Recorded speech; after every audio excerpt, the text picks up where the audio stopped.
Bueno, bienvenidos a Ideas y Contenidos.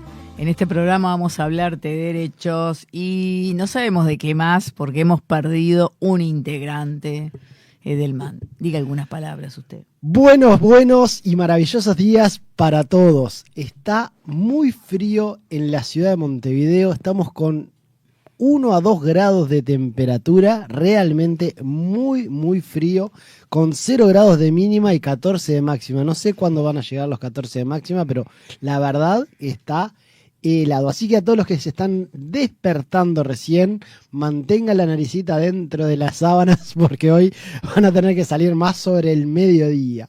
La verdad que perdimos a Rafaelo. No se sabe cómo, es lo peor. No sabemos nada. No, estamos incomunicados con él. Si pueden, no sé, si lo ven. O, manden foto, manden captura. Sí, mándenos lo que sea, mándenos al algo. 093-416-299, manden captura de Rafaelo donde lo encuentren. Es urgente, se necesita la colaboración urgente de nuestros oyentes porque estamos en un estado que no absolutamente de ignorancia rafaelística.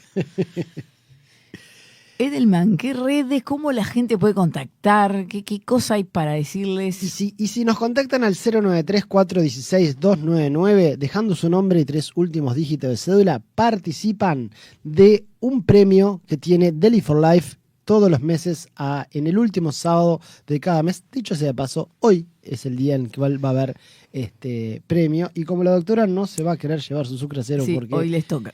No va a usar debido a sus vacaciones. No voy a estar y no voy a consumir sucracero. Entonces va a ser el premio completamente para todos los oyentes. Muy bien. También pueden dejarnos sus mensajes por Instagram, Facebook, X, YouTube. En el canal de YouTube de Ideas y Contenidos pueden suscribirse, que es gratis, y hacer clic en la campanita para que les avise cuando nosotros subimos el siguiente video. Por lo general lo subimos los domingos en la mañana, salvo en el mes de julio, que vamos a tener algunos programas grabados porque, como les decía recién, la doctora no quiere laburar, se va de vacaciones. Se van todos de vacaciones y me la achacan a mí. Y por lo tanto va a haber algunos programas que van a estar grabados. Esos programas que van a estar grabados van a estar publicados el sábado a las 8 de la mañana, ya se van a publicar y por lo tanto nos van a poder ver a partir del sábado que viene por el YouTube de Ideas y Contenidos, no por el de Universal, sino por el de Ideas y Contenidos. Esos programas que grabamos tienen un hilo conductor, van a estar unidos unos a otros, van a ver que es una temática interesante, pero no se pierdan ninguno porque los até uno a otro para que justamente fuera interesante para ustedes, porque hay algunos mimosos ideales que se quejan cuando no estamos en vivo. Pero bueno, les hicimos unos lindos programas, va a ser como estar en vivo. También el canal de YouTube tiene premios especiales, Edelman. Es verdad, a fin de año hay un premio especial y por lo general es un premiazo que tenemos para aquellos que estén suscritos únicamente al canal de YouTube de Ideas y Contenidos.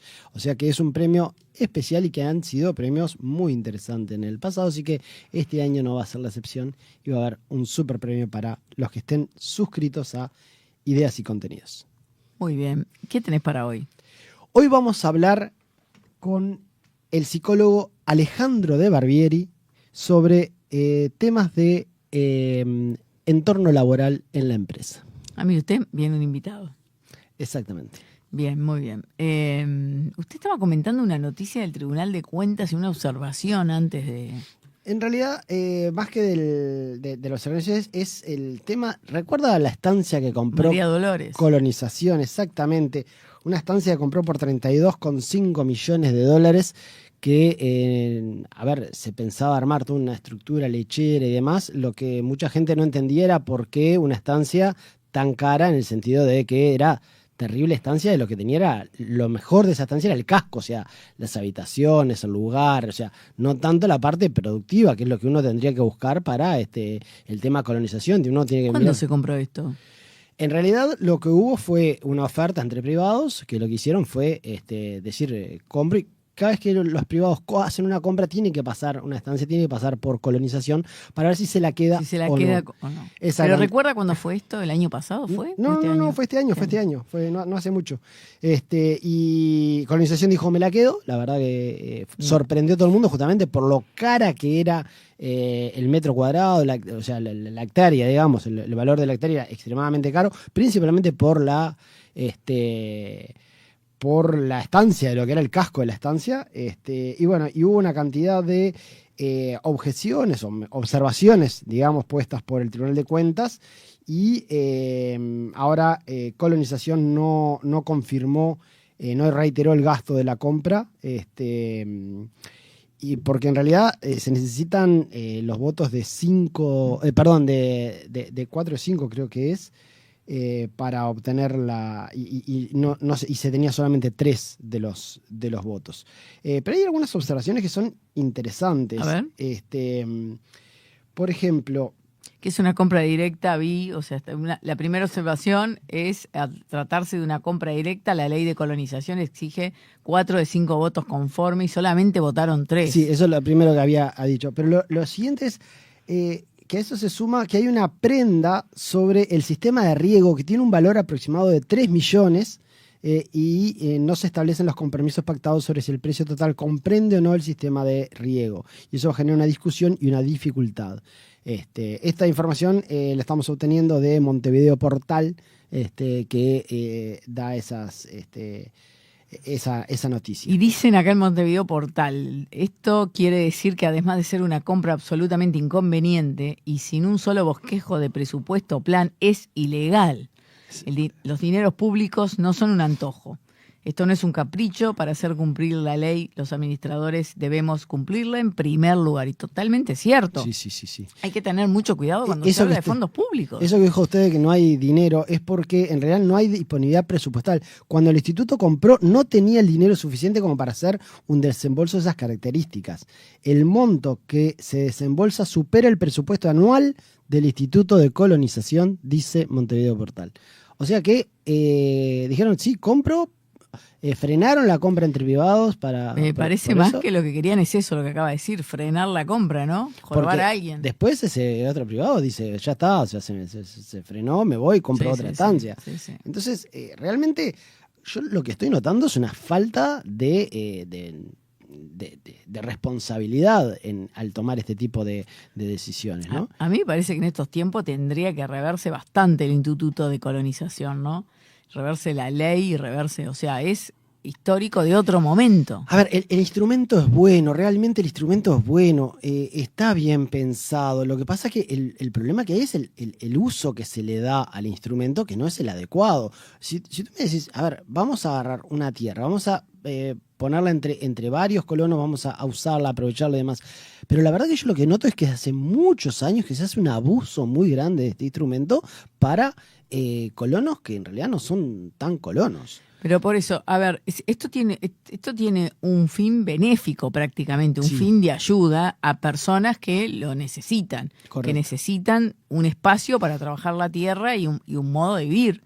Ahora, una propiedad de 32 millones parece ser algo muy lujoso. Parece ser que excede. A mí, o sea, en eso me refiero. Yo no digo que haya que eliminar. No me dice nada, porque si usa un campo extremadamente grande. Pero ¿cómo va a ser colonización? ¿Cómo va a colonizar un campo extremadamente grande, Edelman? O sea, si el propósito es de ayuda, tiene que haber.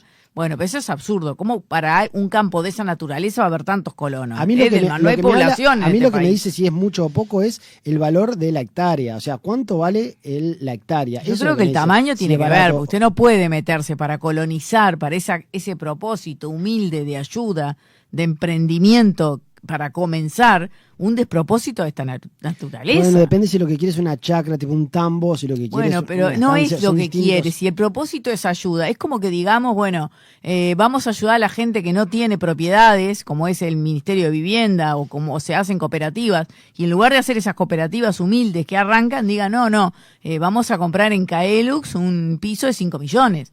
Es un sinsentido. ¿Una Lazú?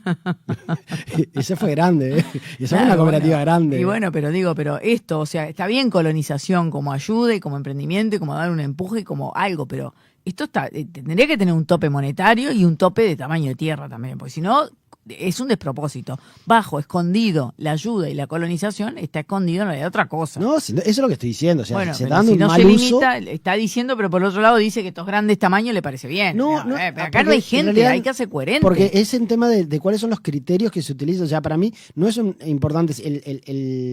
Lo más importante para mí es el valor de la hectárea. Porque ahí es lo que me dice si están comprando barato o caro. Porque obviamente. Pero más si lo allá del negocio de comprar barato o caro, ¿para qué quiere usted una tierra enorme en colonización? ¿Pero cuántos colonos hay? ¿Usted sabe? No lo sé, pero. Bueno, pero razónelo. Sé O que sea, hay muchos en lista de espera todavía. Hay mucha gente. sí, pero el anotada mucho para- no es miles. O sea, el razone que la mayoría de la población vive en Montevideo, no es colono. En este país la mayoría de la población vive La en mitad, Montevideo, sí. exactamente. Bueno, luego hay gente distribuida en las ciudades del interior. Ujú. Y en el campo cada vez hay menos gente, Edelman, eso se sabe, Bueno, está en por los eso- censos. por eso la Entonces, no puede importancia ser de tanta colonización. cantidad de colonos que tengamos que comprar un tamaño exagerado, es completamente fuera de la coherencia. O sea, la verdad es que es increíble, pero bueno, así estamos y así estas cosas se permiten. Hay muchas leyes para retocar. Perdamos las Lo que pasa esperanzas, es cuando no hay- perdamos las cuando esperanzas, no hay porque controles de las este cosas- gobierno no va a tocar nada. O sea, si toca es para... Buah.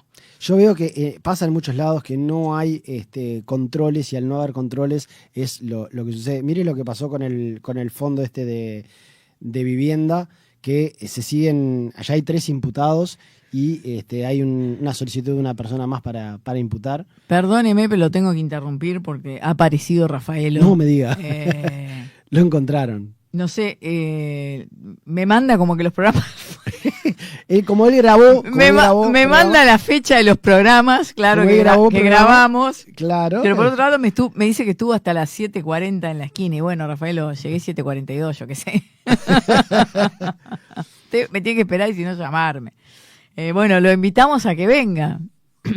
a que salga de su zona de confort y se una a nosotros en los siguientes bloques.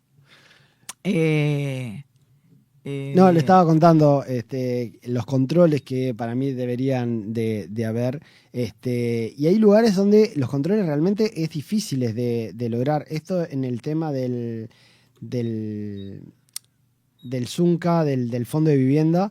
Ya hay 3 procesados, una persona más que se está solicitando procesamiento y siguen declarando que lo que hay son órdenes políticas del desvío de esos fondos. Y no solamente del desvío de los fondos a nivel de transferencias bancarias.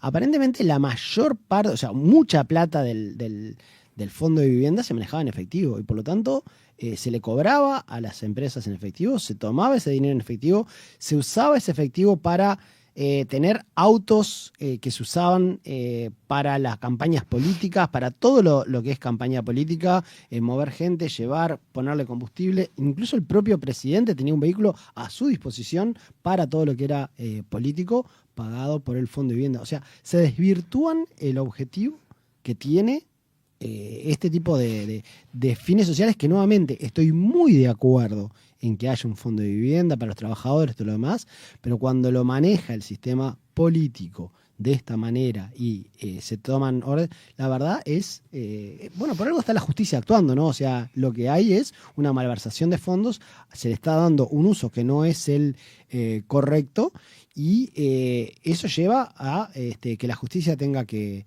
intervenir.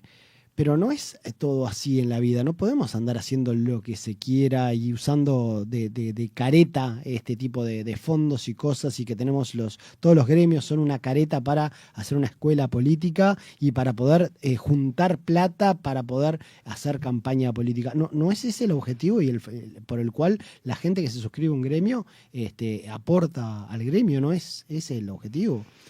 Bien, bueno, vamos a una tanda. 093-416-299. Bueno. 093-416-299, el teléfono de WhatsApp para enviarnos mensajes y participar por un premio de Deli for Life que hoy, en el día de hoy, estaremos entregando a un oyente. Bueno, Rafaelo se niega a venir. A ver, manden mensajes o hagan algo para que salga de la cama y venga. ¿Sabe qué creo? ¿Qué? Que se fue a ver un apartamento. A ver, a ver. Porque ¿Qué dato tiene? no sabe los apartamentos espectaculares que tiene Balbi Asociados a la venta.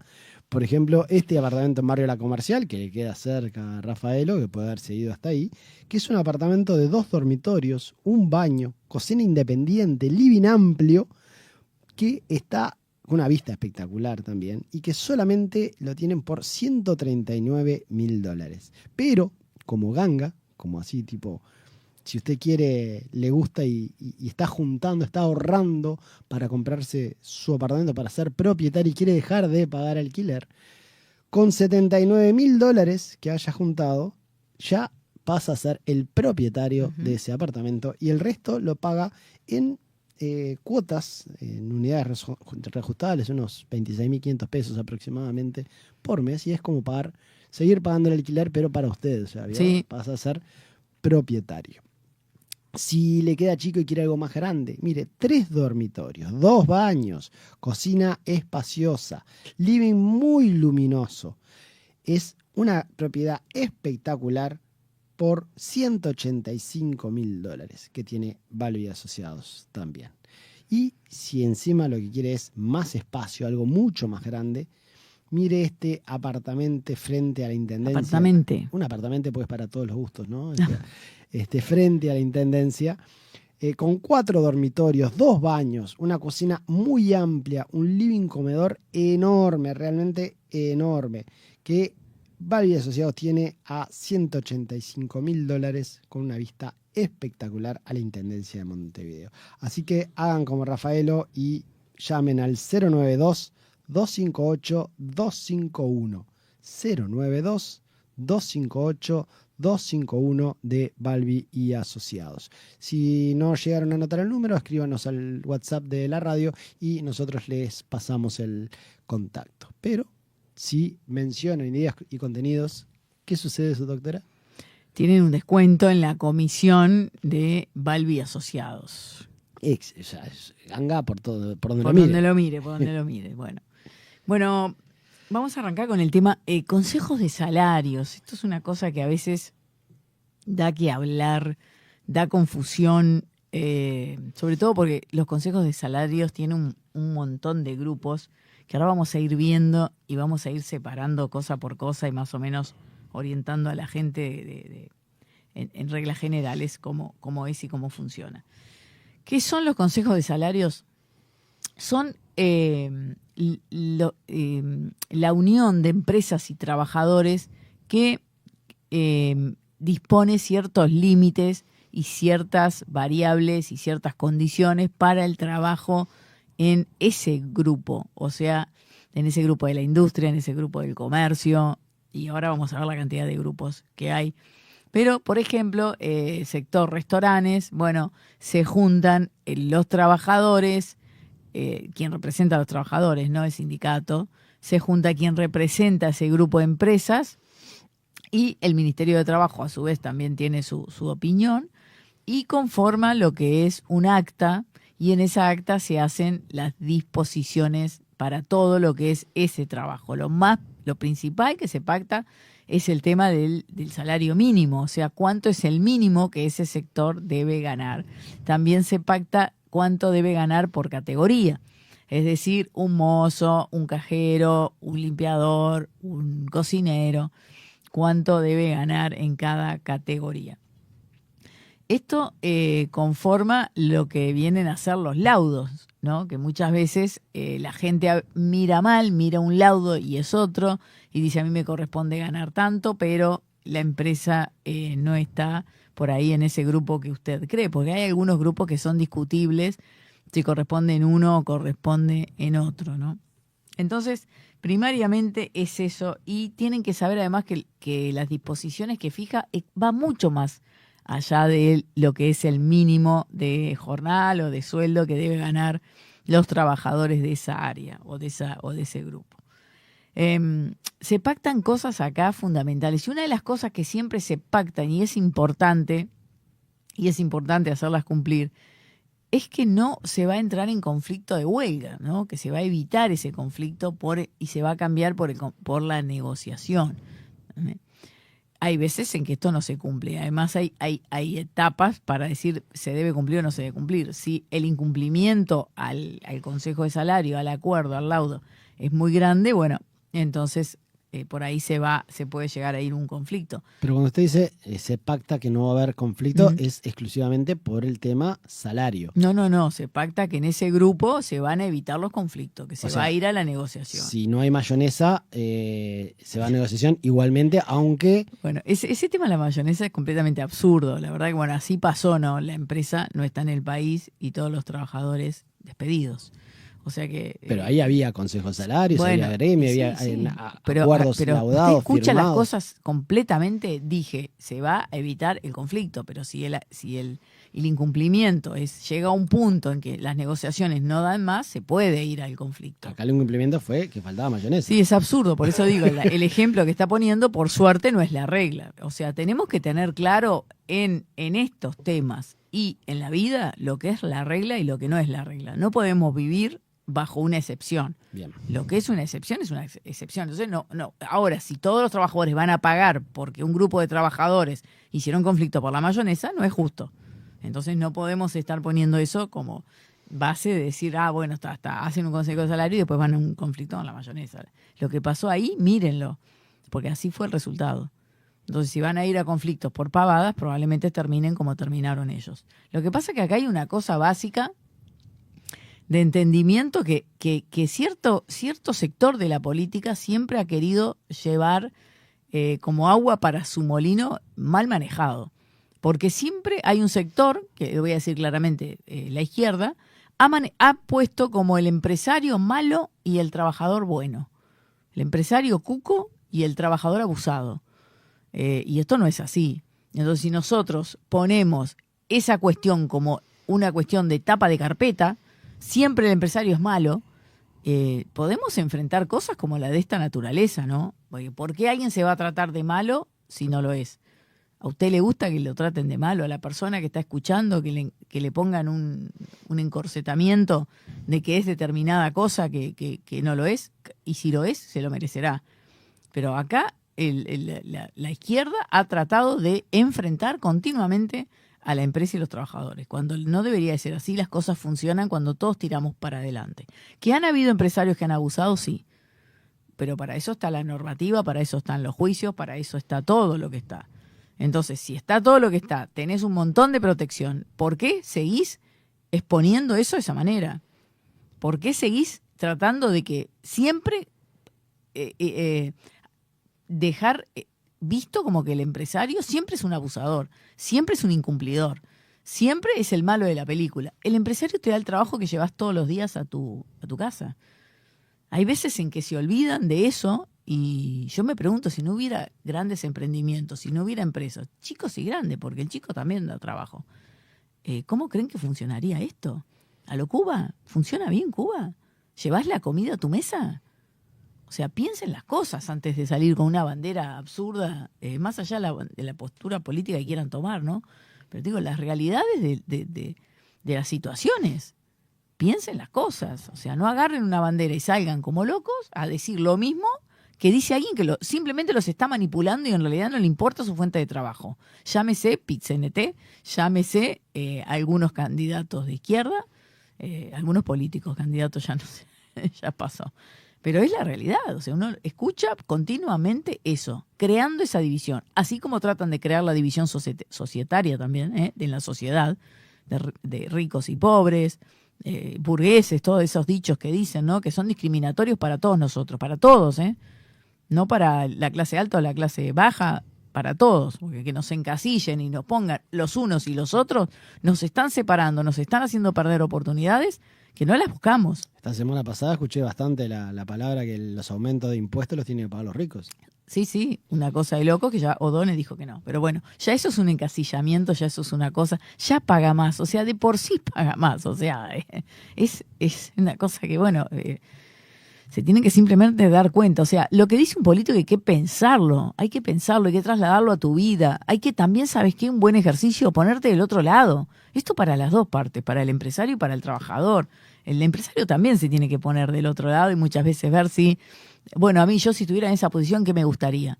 Lo que pasa es que el empresario también tiene el límite del mercado en este país. Exigimos, ahorcamos, casi que acogotamos al empresario. Pero hay que entenderse que este país es un país con un mercado acotado. Entonces el empresario no tiene todas las bases. Aún así, miren, Estados Unidos, un recontramercado consumista. Y los empresarios allá también ya están abogados. También ya no dan para grandes márgenes de gran cosa. Y por ejemplo, les cuento, en Estados Unidos, cuando la persona se toma licencia, no tiene derecho a cobrar. No tiene derecho a ese salario vacacional, ni siquiera cobra. Entonces, o sea, en un país recontra consumista, porque es muy difícil, o sea, en una empresa. Voy a poner un ejemplo chico, un edificio chico, ¿no? Pero que tenga portería.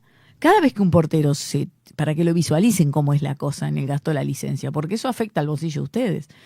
Cuando un trabajador se toma licencia, hay que pagarle el sueldo a ese que se está tomando, que ya estaba previsto en los gastos comunes, más el salario vacacional, que es otro sueldo de esos días, lo mismo que gana, pero de esos días que se toma, o sea que si se toma los 20 días, casi otro sueldo.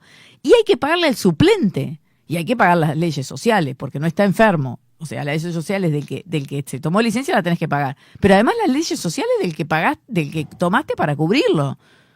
O sea, se te vuelve el sueldo más el salario vacacional, más las leyes sociales, más el sueldo del nuevo, más las leyes sociales del nuevo. 5 cosas tenés que pagar casi igual a ese sueldo que ya te pesaba cuando una persona se toma licencia en este país. Lo que termina pasando es que uno cuando ve todo ese número termina contratando a alguien más barato o poniendo alguna portería virtual o algo que le reduzca los costos. Bueno, ¿y qué hace la portería virtual?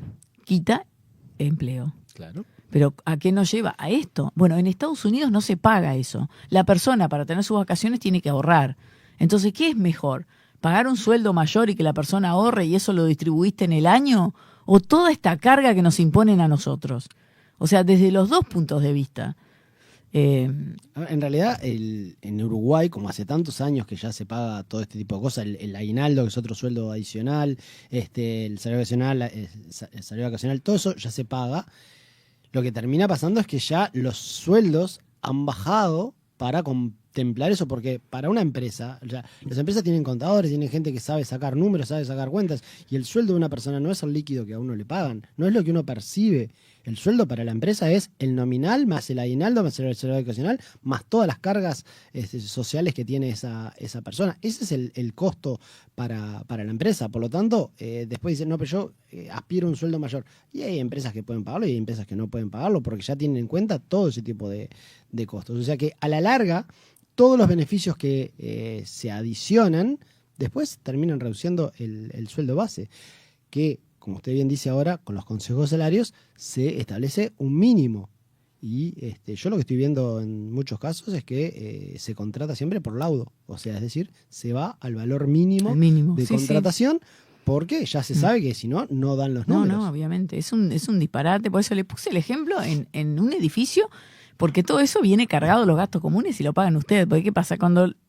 Si se pone el ejemplo de la empresa, como que se cree que el empresario es un chorro enorme de agua, de ingreso de dinero que abre la canilla y sale plata para pagar esas cosas. Y no es así. Vuelvo a decir, hay que entender que en este país hay tope de mercado.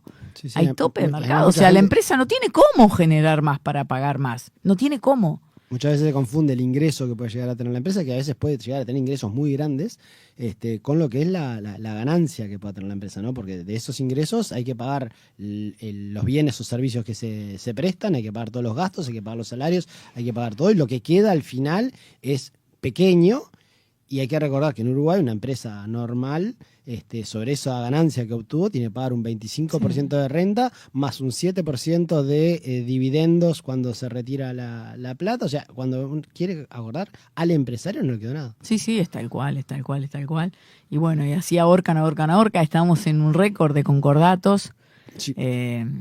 Un montón de gente perdiendo fuentes de trabajo que después el Estado se vuelve loco como cómo generarla, ¿no? Entonces estas cosas hay que pensarlas un poco más, sobre todo el PICNT, que es quien larga posturas y reclamos así como si fuera, bueno, reclamemos y chau, como si fuera, la verdad que es bastante irresponsable esa actitud, Y hay que, y de algunos políticos que lo secundan. hay que tener presente que cuando una empresa entra en concordato o cuando una empresa se retira del país y da la quiebra, o todo eso, no solamente afecta a todos los trabajadores que están teniendo su fuente laboral ahí, está afectando a todos los proveedores, a todos los otros que le brindan servicio a esa empresa, que también dejan de percibir más todo un derrame que hay de dinero en la sociedad. Usted mire el caso Yasaki, como no solamente afectó a los 2.000 trabajadores, afectó a toda la zona, a toda el área que le brindaba servicios a la empresa también. O sea, hay muchísimos empleos indirectos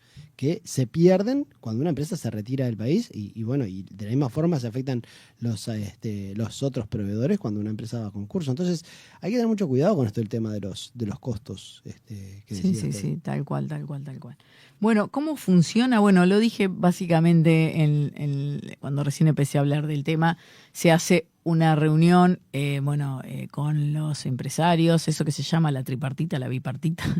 Bueno, se va haciendo reuniones entre los empresarios y los trabajadores. En ciertas reuniones participa el Ministerio de Trabajo y ahí se va sacando los números, se va negociando los números. Sobre todo lo que año a año hacen es negociar los aumentos, ¿no? Cada tanto negocian lo que son las demás condiciones, ¿no? A veces se negocia licencias, se negocia partidas especiales, como dije, se negocian cláusulas de no conflicto, se negocian un montón de cosas. Lo que básicamente sacamos son los mínimos salariales y los aumentos, porque se negocian por lo general aumentos varias veces al año. Por eso es que a veces demora, hay una confusión con eso del aumento retroactivo, ¿no? Y que muchas veces causa que el trabajador pide explicaciones o haya algún resquemor, alguna cosa, algún ruidito. Los aumentos por ley tienen que ser en determinados meses, pero cuando el Consejo de Salario está negociando y no llega a un acuerdo, se demora saber cuánto es el aumento. Entonces a veces tenemos aumentos que debieron ser de julio y salieron recién en septiembre o en octubre, porque ese grupo está negociando y demoró, no llegó a un consenso antes. Entonces, pero el aumento va a regir desde julio, entonces ahí tenés un periodo de retroactividad. Cuando sale en septiembre o en octubre, tenés que pagar julio, agosto y septiembre con aumento. Entonces todo eso se lo pagás junto al trabajador. Pero luego pasa a cobrar mes a mes el aumento normal. Por ejemplo, si el aumento fuera del 3% por mes y tenés un atraso porque el laudo del Consejo de Salario demoró 3 meses, vas a pagarle un mes un 9%. Porque vas a pagar 3 y 3. Pero después vas a volver al 3, obviamente, porque era el 3 el aumento. Entonces ahí siempre se arma lío. Porque el trabajador cree que ese periodo de retroactividad, eso es el aumento, y después lo reclama el mes siguiente, ¿no? Yo sé que usted está muy de acuerdo con eso, a mí me parece mal. No estoy de acuerdo, le digo que es como que quiere que se haga. Bien, De acuerdo no estoy, pero es así, que quiere que haga así. Para mí las negociaciones se tienen que cerrar, tienen que ponerse plazos para establecer las negociaciones y cerrar, y bueno, y en las fechas que se tienen los aumentos, que se den los aumentos se tienen que dar, y si no se llega a un acuerdo, se aplique el aumento anterior o se establezca una fórmula. Que se aplique el aumento anterior puede ser una solución, que se dé un plazo para cerrar, no, porque ahí sacaría malos acuerdos. Si las partes no están prontas y no han arribado a una solución, sacaría malos acuerdos o sacaría un conflicto, porque si no se llega a un acuerdo se va el conflicto. Entonces, las negociaciones nunca pueden tener un plazo. Cuando tienen un plazo sale mal. La libertad que da en pensarlo, en proponer, en la contrapropuesta, eso es lo que hace salir bien una negociación. Lo que pasa que, a ver, en el peor de los casos, decir, bueno, lleguemos a un acuerdo por este periodo o por los próximos 3 meses, en vez de hacerlo cada 6 meses, bueno, lleguemos a un acuerdo por estos 3 meses, o lo que sea, pero que esté claro, bueno, si llegó a esta fecha y no se llegó a un acuerdo, bueno, ¿qué establecemos? A mí me parece que lo que sí puede ser es lo que usted dice, que rija el anterior hasta que se llegue a un acuerdo. A partir de que se llegue a un acuerdo, rige el nuevo. Eso sería una buena ley, pero bueno, tiene que cambiarse, ¿no? O sea, tiene que cambiarse la reglamentación, que lo dudo. Sí. Pero bueno, para las empresas también es una sorpresa, o sea, porque tienen que de golpe pagar toda la retroactividad y no está bueno, ¿no? Porque hay un mes que se descompensan, entonces sí, sin duda. Bueno, los controles que hay en los grupos, bueno, participa el Ministerio de Trabajo, ¿no? Entonces se supone que eso está regulado por el propio ministerio, porque claro, muchas veces, o la mayoría de las veces, el PIT-CNT o los representantes de los trabajadores, el gremio que sea, va con unas expectativas muy elevadas, ¿no? O sea, si uno piensa en realidad, no debería de llevar tanto problema, sobre todo negociar los aumentos. Y año a año vemos lo mismo. Año a año se retrasan del mes que tiene que ser y va con retroactividad. O sea, año a año, tras año, tras año. Entonces, la verdad es que no, porque como que vio que acá la inflación está bastante estable. Y lo que pasa es que entonces si se demora tanto la negociación es porque hay mucho tire de la cuerdita. O sea, ahora hasta dónde Siempre van se con rompe. Propuestas completamente desfasadas, pero vuelvo a decir y lo voy a decir claramente, le gusta a quien le guste, el PIT-CNT tira demasiado la cuerda. Y no está pensando en los trabajadores, porque cuando se tira la cuerda y la cuerda se rompe siempre en contra de los trabajadores. Sí, siempre. No está pensando en los trabajadores, o sea, están pensando en esta Pero política. También se tiene en claro que cuando se rompe y los trabajadores pierden, el PIT-CNT va y le pide al gobierno, y si el gobierno es de izquierda, dan una cantidad de beneficios espectaculares para esos trabajadores. Entonces no hay problema, porque si no lo paga la empresa, lo paga el Estado. Y ahora vemos el caso de Yazaki. Yo no sé por qué esa empresa genera un seguro de paro tan largo, tan grande, con una cantidad de beneficios y con cantidad de cosas que cuando otra empresa cierra no le dan ese tipo de beneficios. Sí. Entonces se hacen... No, lo que sucede es que para el país, cuando hay un quiebre o un cierre de algo muy grande que genera muchas plazas de trabajo desocupadas, para el país es un problema. Sí, pero entonces, cuando es un problema para el país tiene que... ¿Sabe qué? Pero el beneficio se le está dando solamente a los empleados de Yazaki. Y el problema que en realidad está generando no es solamente para esos empleados, es para todo el dinero que derramaba en el resto de la zona y a todas esas empresas que a veces eran subarrendatarios, pero que eran su único cliente. Sí. O era el principal cliente y vivían de eso. Esa gente se quedó sin trabajo y sin seguro de paro. O sea, no tienen ninguna forma porque decidieron emprender, decidieron ser desde el manejo uno toma decisiones y si uno totalmente de acuerdo, decide ser empresario, toma riesgos. Hay injusticias. O sea, lo que digo es que hay una injusticia en ese sentido que no lo entiendo. Pero lo que sí terminamos pagando es, toda la sociedad terminamos pagando esos beneficios que se dan. ¿Pero por qué? Porque el gremio tiró demasiado de la cuerdita, se rompió y terminamos pagándolo todos nosotros. Sí, sin duda. Yo creo que toda decisión tiene riesgos. Entonces, cuando tomamos una decisión, hay que ser consciente de los riesgos. O sea, acá en este mundo damos por sentado cosas permanentemente que no están aseguradas, pero las damos por sentado. Damos por sentado que mañana vamos a vivir. No sé. Damos por sentado que mañana vamos a tener el trabajo. No sé. Y cuando emprendemos y decidimos, bueno, gano más siendo que me paguen como subarrendatario y tengo la libertad y no tengo la carga horaria y todo lo demás. Y creo que eso lo voy a tener siempre. No sé. Entonces tenemos que acostumbrarnos a que cuando tomamos una decisión, toda decisión tiene riesgos. Me pasa continuamente y sobre todo ahora con esto de conexión ganadera, que yo entiendo la parte, lo vuelvo a decir como siempre lo he venido, empatizo y entiendo la parte de la persona que perdió dinero. Pero tenemos que ser conscientes de que si invertimos, si sacamos nuestro dinero y se lo damos a Peteco, como se lo estaban dando, tenemos un riesgo elevado. ¿Cómo podemos pensar que sacamos el dinero de nuestra casa, se lo damos a cualquiera y eso no es riesgo? O sea, yo tengo que sacar si lo pierdo no me importa. Salió ahora, hace nada, creo que fue en El País, una nota de unas personas que yo había contado otro caso así, o sea, hay varios, que vendieron la casa y quedaron sin nada. Vendieron la casa para ponerlo en conexión ganadera. O sea, si hay gente escuchando, digo, que tienen la mentalidad, de conexión ganadera ya no existe, pero de hacer un movimiento así, pensando en ganar, piensen que pueden quedar en cero. Visualicen esa situación. Cuando uno hace una inversión, tiene que visualizar también lo peor.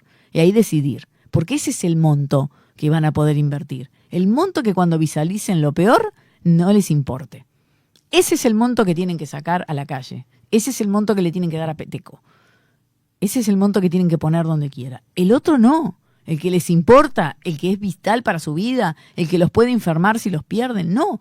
Tengo un montón de gente diciéndome, no, esto lo tengo que cobrar porque de esto vivo. No. No podés invertir lo que vivís. no podés tomar cosas de riesgo y permanentemente está pasando. Bueno, tema cheques, Sí. Cayó tanta cosa alrededor de Conexión Ganadera que hay operativas que uno creía que ya ni existían casi, operativas de mucho riesgo y que estaban pasando como algo común y corriente. Sí. No todos los inversores son iguales, No. pero acá en el caso de Conexión Ganadera no se daba la posibilidad de tener una evaluación de perfil de riesgo como se da cuando uno invierte en el sistema Está financiero. bien, pero sacar la plata, la primera evaluación de riesgo tiene que ser propia. Esto de tirarle siempre la culpa a otro, nadie vino a obligarnos a sacar la plata. No podemos siempre tirarle la culpa a otra persona. Pero déjeme cerrar la frase. La primera evaluación de riesgo tiene que ser propia. Es mi dinero, me costó trabajar toda mi vida, yo tengo que decidir lo que hago bien. Bien no significa no equivocarme. Bien en el sentido de que si me equivoco no me afecte. Eso no quita todas las demás culpas y todo lo que usted dice y todo lo que sea. Pero lo primero soy yo responsable de mí. Y estoy seguro que ese consejo que usted está dando es muy válido para la mayoría de la población y para la mayoría de las personas que pusieron dinero en Conexión Ganadera, porque justamente es el perfil de riesgo que es el más conservador y sin embargo han hecho una inversión muy arriesgada, pero que no estaban siendo conscientes del riesgo que estaban asumiendo. Por eso estoy de acuerdo que tendría que haber algún tipo de controles mayores en este tipo de cosas. Pero una ALFI que invirtió también en Conexión Ganadera tenía clarísimo lo que estaba haciendo. Pero ahí está lo que acabo de decir, el importe que él perdió no le importa. Por eso, o sea, está bien invertir, lo voy a decir 20 veces. Sí, saque la plata de su casa, sáquela. Pero no la plata que usted después le cambia la vida y le afecta a vivir y no puede dormir y se come una enfermedad o se come un problema grave o se come, ni que hablar otras cosas que pasan. Sí. Eso es claro que está bien tomar riesgo. El que no arriesga no gana, eso es verdad. Tomen riesgo, sí, pero por el importe que pueden tomar el riesgo. ¿Cómo yo voy a tomar el riesgo por el 100% de lo que es mi vida y dependo para comer? Eso es lo que no tiene sentido. No fuimos de tema, pero más allá de irnos de tema, lo que quiero decir es que también tomamos riesgo cuando tiramos de la cuerda de más una empresa. Vamos a hacer una pausa. 093-416-299. 093-416-299. Estaba distraída, no la dejé decir el bueno. Bueno, otra de las cosas que ata y tiene correlación con los consejos de salarios es cuando tenemos subarrendamientos. Cuando tenemos subarrendamiento podemos pensar, esto me desato de este tema de este problema de los consejos de salarios y contrato empresas que tengan otro cargo. Vuelvo al ejemplo de la portería porque es fácil. En lugar del portero, cuando me falta el portero, contrato un vigilante, ¿no?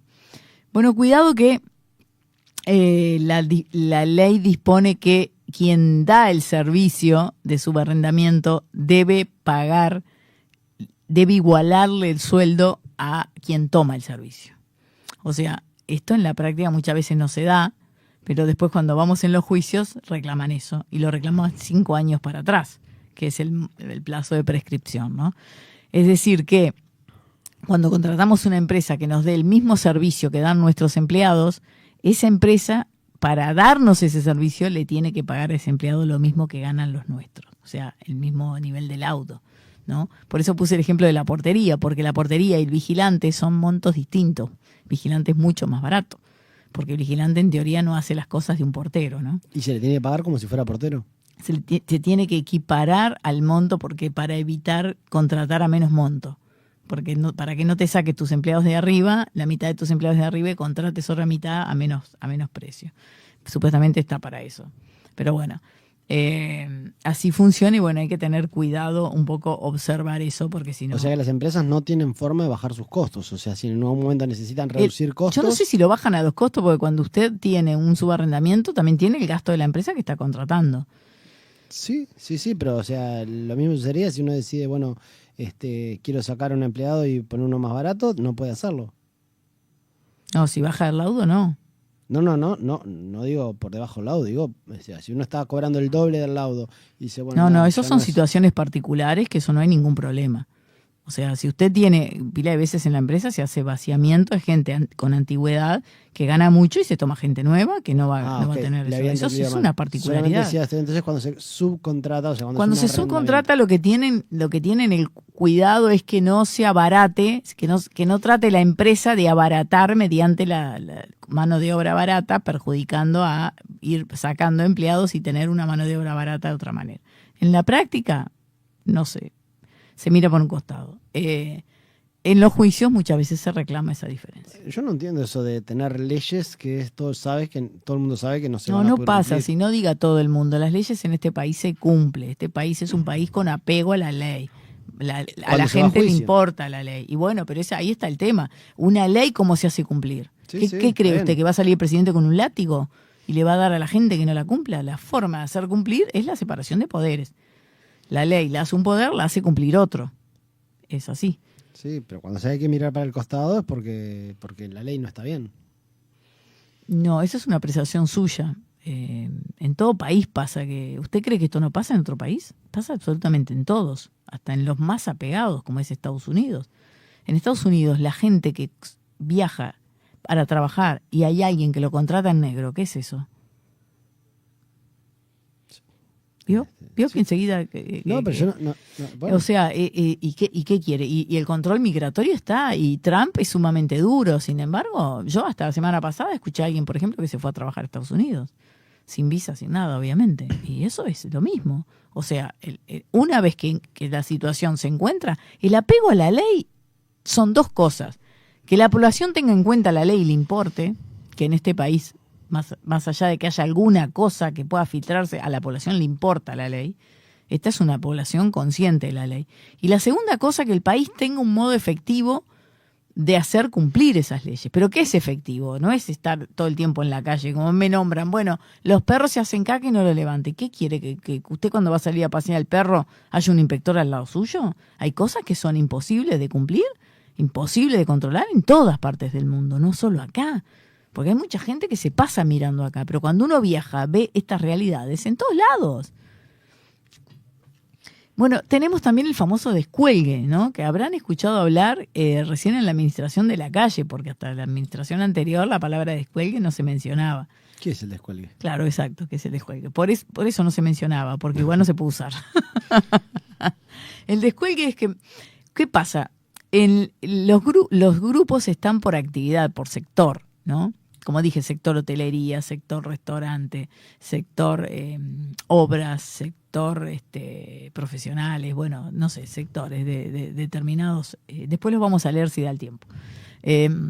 Y a mí por los restaurantes, por ejemplo, me va quien empresarialmente quien haga las veces de representante de ese grupo, para los empresarios, ¿no?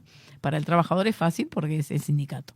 Pero para los empresarios, bueno, entonces, por ejemplo, en el área refresco, bueno, van los grandes. En el área publicidad, van los grandes. Obviamente, no va a ir al restaurancito chico. O sea, están representados, nucleados y básicamente representan a los grandes. Entonces, cuando negocian un monto que por ahí pueden pagar los grandes, pero los chicos no. Entonces, supuestamente existe, digo supuestamente porque es prácticamente inusable, la figura del descuelgue. Es decir, bueno, una gran industria, hay una gran fábricas de tal cosa son grandes, pero yo tengo una fábrica chiquitita, yo no puedo pagar eso. Entonces, en arreglo con los trabajadores y presentándose a solicitar al ministerio va a participar también el sindicato y va a participar todo el mecanismo que se hizo para el Consejo de Salario, hay una posibilidad de que se autorice un descuelgue. En la práctica no ocurre. En la práctica no se puede usar porque piden tanta cosa. Es tan imponente que no vale ni la pena entrar en el mecanismo de descuelgue. Tenía intención la calle de facilitarlo. Cuando empezó el gobierno habló de eso porque es la verdad. A mucha gente, o sea, se fija el laudo por grandes empresas. Y a mucha gente, empresas chicas, no puede pagarlo. Pero en la práctica está haciendo algo inusable. La calle intentó, lo mencionó y quiso que el descuelgue se hiciera, como que estuviera previsto un procedimiento Más sencillo. más sencillo, más ágil. Es que mientras usted hablaba y que mencionó el gremio de la bebida, yo me imaginaba una situación ficticia en la cual las empresas grandes establezcan un laudo altísimo para justamente evitar que hayan, porque en el sistema de la bebida se puede dar mucho de las que están en el garage de su casa, en el fondo de la casa, haciendo bebidas baratas y competir con un tipo de competencia que puede complicarlos. Entonces decir, bueno, subimos los laudos para evitar ese tipo de competidores y dejarlos totalmente fuera de mercado. Y esos, por lo general, no tienen gremio, no tienen nada. O sea, si van a presentarse y decir, bueno, quiero descolgarme, ya viene el gremio y dice, vos mismo te tengo, y ya los atrapa. Entonces, por un lado, por el otro, lo que sea, los tienen, los grandes podrían tenerlos hipotéticamente, ¿no? O sea, atrapados de una forma y evitar la competencia, o sea, quedarse con un oligopolio, ¿no? Sí, es tal cual como lo está diciendo. Bueno, control de salario por laudo. Nosotros cada vez que contratamos a una persona tenemos que saber, eso por lo general lo hace el contador. Si no tenemos contadores no tenemos que preocupar de eso, que lo que paguemos esté dentro de ese mínimo que dispone el laudo. Y acá pasa una situación siempre muy curiosa, que siempre no, pero que se suele ver bastante seguido, que es que, por ejemplo, la persona dice, bueno, yo estoy en tal actividad, hay actividad que pueden rozar un laudo u otro. No se me ocurre ahora una que sea clara como para visualizarlo, pero a veces, bueno, lo veo en los juicios, que hay actividades que según lo que hacen, pueden estar en una u otra figura. Pero ahí no se establece en el recibo de sueldo, no debería Claro, bueno, pero el tema es el siguiente, lo que voy a explicar. Cuando el empresario tiene esa movilidad de elegir, ¿no? De que hay grupos parecidos, yo puedo entrar en esto porque hago dos cosas a veces, por ejemplo, hago dos cosas, hago esto y hago esto, o bueno, y ahí tengo que elegir uno, ¿no? Cuando tiene la elección, ¿qué va a hacer? Elegir el de menos. Entonces, lo que luego pasa muchas veces en los juicios es que te dicen, no, yo estaba en este laudo, pero a mí me corresponde este. Y te reclaman la diferencia de salario por ese otro laudo, ¿no?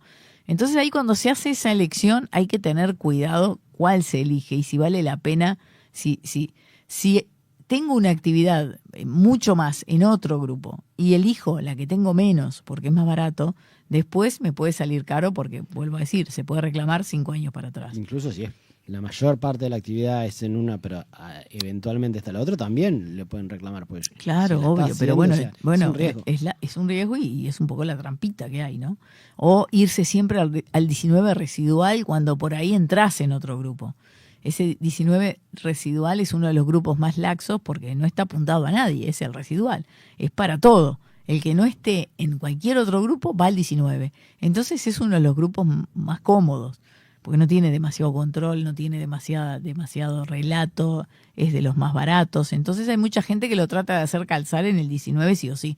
Y que si vos entrás a mirar finamente, entra en otro, ¿no? Entonces de eso hay mucho reclamo, el uso del 19 fácilmente cuando aplica en realidad otra categoría. Pero para poder ir al 19, uno inscribe la empresa en el Ministerio de Trabajo. El Ministerio de Trabajo no debería en ese momento ya decir... ¿Qué quiere? ¿Recibir una inspección de trabajo cuando está inscribiendo la empresa? No, pregunto, porque cuando uno escribe, da los argumentos, los fundamentos por los cuales... Es un formulario. ¿Usted qué cree? ¿Que va a hablar? ¿Se sienta en una entrevista y le preguntan todo lo que va a hacer usted? Se ponían los argumentos. Sí, se pone, es un formulario. Se abre en un formulario. Marca, actividad, tac.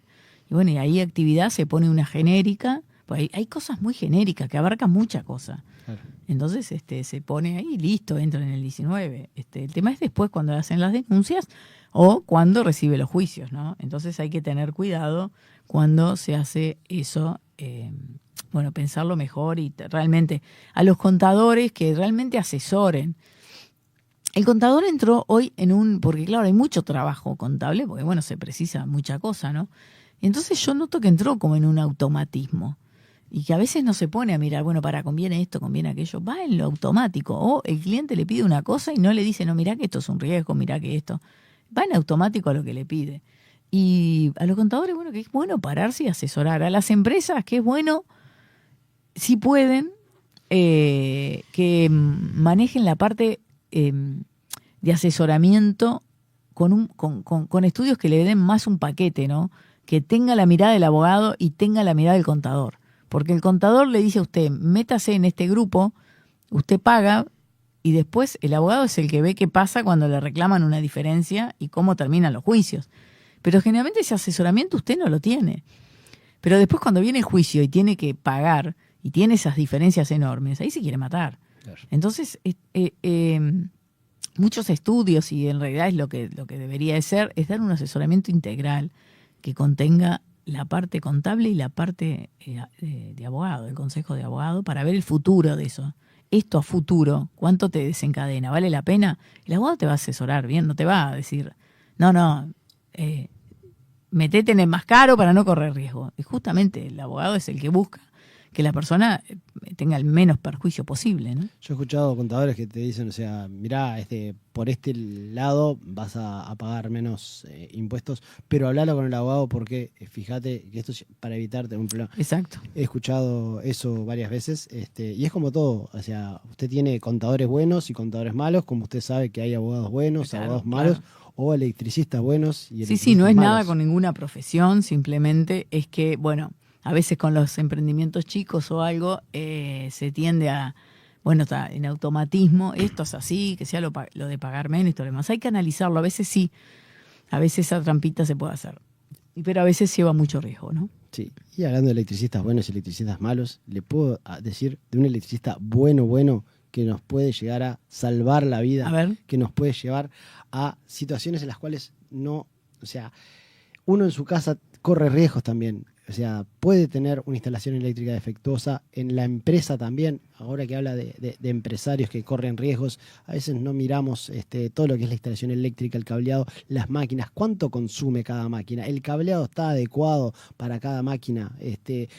A veces compramos una fábrica vieja que tiene todo un cableado ya armado y decimos, y le cambiamos la máquina, agrandamos la fábrica y ponemos una máquina mucho mejor, pero que tiene un consumo muy superior, y no miramos si, porque a veces cambiamos la llave térmica y no miramos el cableado. Entonces ahí hay que confiar en el asesoramiento de personas con muchos años de experiencia, como es el caso de Hugo Rivero Suárez, que tiene 30 años de experiencia y se dedica a toda la parte de instalaciones domésticas, comerciales, industriales, reparación y mantenimiento, y está habilitado por UTE, que no es menor.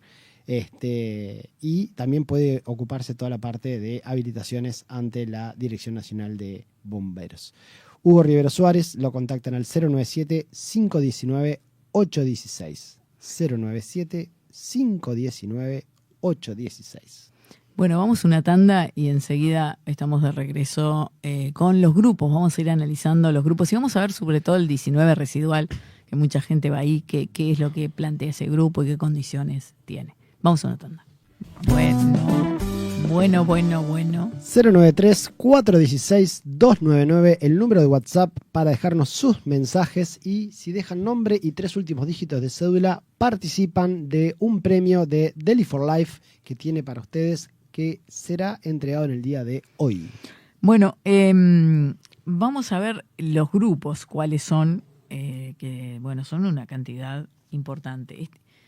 La primera cosa es que está dividido básicamente en 4 sectores grandes. Es el grupo de la industria, comercio y actividades en general, luego viene el trabajo doméstico, luego el trabajo rural y luego el sector público, ¿no? Los grupos que más se usan son los de la industria, porque son los del trabajo particular, que puede ser lo que dé ese, bueno, va por acá, va por allá, corresponde un laudo, corresponde eso. En el grupo de la industria, comercio y actividades en general, tenemos procesamiento y conservación de alimentos, bebidas y tabacos. Tenemos industria frigorífica, tenemos la pesca, industria textil, industrias del cuero, vestimenta y calzado, industria de madera, celulosa y papel, industria química, del medicamento, farmacéutica, de combustibles y anexos. Industrias de productos metálicos, maquinarias y equipo. Industria de la construcción y actividades complementarias. Tenemos también comercio en general. Tenemos comercio minorista de la alimentación. Tenemos hoteles, restaurantes y bares. Transporte y almacenamiento. También tenemos intermediación financiera. seguros y pensiones, tenemos servicios de salud y anexos, tenemos servicios de enseñanza, además industria gráfica, tenemos servicios culturales de esparcimiento y comunicaciones y tenemos el famoso 19 residual. Todo esto que iba nombrando y que decía tenemos en cada una, lo decía para ir diferenciando un grupo con otro, ¿no? Porque vieron que algunos tienen varias. Por ejemplo, acá donde vemos el 18 dice servicios culturales de esparcimiento y comunicaciones. Por eso separaba cada frase. Podría haber ido diciendo el número, no lo dije. Pero acá estamos en el 19 residual, que ahora vamos a volver a analizarlo un poco más. Luego tenemos entidades gremiales, sociales y deportivas. Y por otro lado, como ya dije, el trabajo doméstico es un grupo específico, que viene a ser el grupo 21. Luego el trabajo rural sería el grupo, hay 3 grupos dentro del trabajo rural. Tenemos el 22 con ganadería, agricultura y actividades conexas. El 23 con viñedos, fruticultura, horticultura, floricultura, criaderos de aves, suinos, apicultura y otras actividades no incluidas en el grupo 22. O sea que el 23 es un poco residual del rural, ¿no? Y en el 24 tenemos forestación, incluido bosques, montos y tuberas. Luego en el sector público hay solo negociación colectiva del sector público, o sea, no habría grupos separados o, bueno, como recién fui mencionando. Entonces, como le decía, cada uno de estos grupos nuclea el sector y uno tiene que ver en la actividad que hace en qué sector va incluido. Y lo que pasa, que lo dije en el bloque anterior, que muchas veces cuando la persona va a demandar, va al abogado y el abogado le pregunta, ¿qué hacías? Hacía tal cosa y tal cosa, ¿y dónde? En tal lado. Me pasa, por ejemplo, con empresas que tienen fábrica de pastas dentro de una roticería, por ejemplo. Entonces ahí, bueno, va por el grupo de alimentos, va por el grupo de fábricas. Y empieza esa discusión y luego el abogado le dice, no, pero si estabas en una fábrica de pasta, va por fábricas. Y entonces el laudo es mucho mayor y te reclaman esa diferencia de categoría. Por eso lo que decíamos en el bloque anterior de estar un poco atentos a lo que puede pasar en el futuro, ¿no? No decidir tanto. ¿Una empresa puede tener varios grupos, algunos empleados en un grupo y otros empleados en otro gruro? Porque si uno tiene... No, tiene que elegir el grupo correcto. Está, por eso. Si uno tiene una roticería y además elabora pastas... Entonces, es lo que hablamos en el bloque anterior, que para tener en 2 grupos separados tiene que tener 2 empresas. Puede ser que podría tener una empresa para la fábrica y otra empresa para la sola. roticería. O sea, entonces, si tiene fábrica de pastas... No, tiene que elegir el que corresponda. En teoría, mire, le digo que si apretara y afinara, tendría que corregir al que le dé más. A que ganen más. Claro, pasa que es como todo, ¿no? En algunos tiene ciertos beneficios por un lado y otros beneficios por otro. Entonces, no es solamente un tema de laudos, o sea, es un tema de beneficio en general. Y si la mayoría de la actividad es en roticería, pero tiene algunas personas en la fábrica de pastas, o sea, fabricando pastas, o sea, es parte de la elaboración, como diga, no, si hace pan casero en el restaurante, no es restaurante, es panadería. Sí, coincido con usted. Bueno. Cada grupo, que yo no voy a ir mencionando porque no tengo tiempo, cada grupo de esos que leí del 1 al 24, 25, 26, por ahí creo, tiene lo que se llaman los subgrupos. Entonces uno entra a ese grupo que dice, no sé, industria gráfica, y va a tener los subgrupos diferenciados, porque la industria gráfica es muy amplia, bueno, diarios, revistas, o no sé, todo lo que sea diferenciado de lo que puede ser otras cosas, que en realidad parecido no es lo mismo, y tenga laudos diferenciados. Por eso es que el estudio es un poco más complejo, ¿no? Yo acabo de entrar acá al 19 residual y me encuentro que dentro del grupo 19 residual tengo, en primer lugar, despachantes de aduana, en segundo lugar, empresas suministradoras de mano de obra, en tercer lugar, personal de edificios de propiedad horizontal, en cuarto lugar, empresas de pompas fúnebres y sus previsoras. En quinto lugar, inmobiliaria y administración de propiedades. En el 6.1, recolección de residuos domiciliarios y barrido de calles. En el 6.2, recolección de residuos hospitalarios. En el 7, limpieza. En el 8, empresa de seguridad y vigilancia. Vamos a ver. En el 8.1, seguridad electrónica. En el 8.2, seguridad física. En el 9, mensajerías y correos privados. En el 10, estaciones de servicios, gomerías y estacionamientos. En el 10.1, estaciones de servicio. En el 10.2, gomerías. En el 11, agencias de viaje. En el 12, agencias de publicidad. En el 13, investigación de mercado y estudios sociales. En el 14, distribuidores de cine. En el 14.1, alquiler y distribución de películas cinematográficas. En el 15, peluquerías unisex. En el 16, áreas verdes. En el 17, estudios contables profesionales y no profesionales. En el 18, sanitarias. En el 19.1, call centers. En el 19.2, servicios 0900. ¿Sigue existiendo 0900? Sí, claro. En el 20, cementerios privados. En el 21, administración de centros comerciales, industriales y de servicios. En el 21.1, administración de centros comerciales y de servicios. Como que medio repite. En el 21.2, empresas explotadoras y o administradoras de zonas francas comerciales, industriales y de servicios. 21, informática. 22, alquileres, servicios, soportes de equipo de filmación. 24, tintorerías. 25, entidades paraestatales específicamente no incluidas en otros grupos. 26, prestación de servicios audiovisuales. 27, balanzas y puestos de peajes móviles. Y luego residual, ¿no? Y ahí entra todo. Entonces, en estos grupos... Hay un residual de residual. Hay un residual de residual. El 19 se considera residual porque es genérico, además, aparte del residual, aparte de que tenga el residual. Cuando leímos muchas cosas de servicios. Entonces, sí. Servicio es un abanico grande, ¿no? Que puede entrar un montón de cosas. Vamos a mirar un poco qué tiene un acta y de estas características, ir analizando un poco el contenido, ¿no? Bueno, obviamente que primero da todos los márgenes de qué entra acá, ¿no? Enumera diciendo qué puede abarcar ese residual, que luego obviamente termina con frases genéricas para que abarque a mucha gente. Bueno, después fija salarios mínimos, determina, como dije anteriormente, qué es lo mínimo que estando en ese grupo puede cobrar una persona.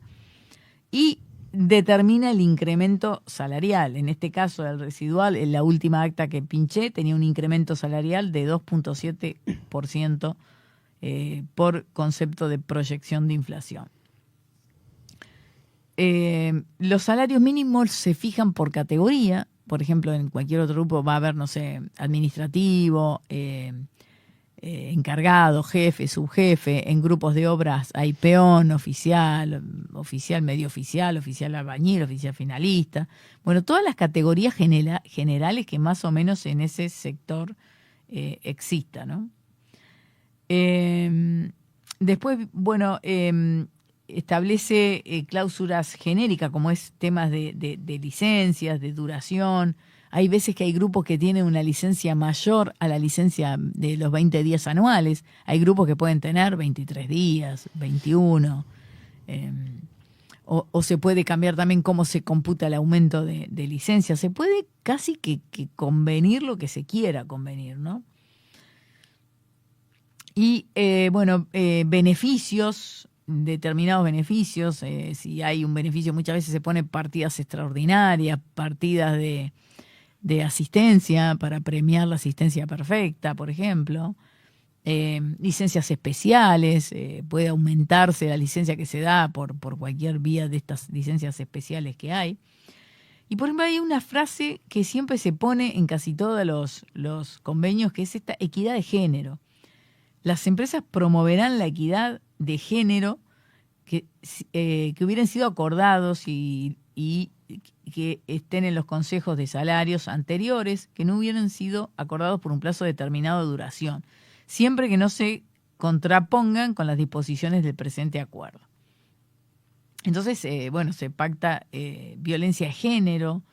Las partes se acuerdan que las disposiciones de la ley 19.580 serán de aplicación en cualquier persona con dependencia e identidad.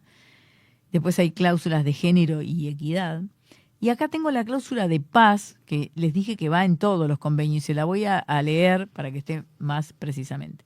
Durante la vigencia de este acuerdo, y salvo los reclamos que individual o colectivamente pudieran producirse por incumplimiento del mismo, acá está lo que hablábamos de que si se incumple el mismo, el sector trabajador se compromete a no formular planteos de naturaleza salarial alguna, ni desarrollar acciones gremiales en tal sentido, a excepción de las medidas resueltas con carácter general por la Central de Trabajadores, PIC-CNT, o la Federación Uruguaya de Empleados del Comercio y Servicios, FOEXIS.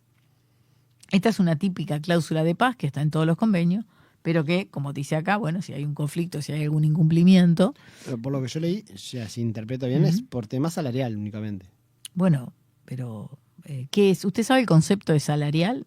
Lo que es, porque no es el salario nada más.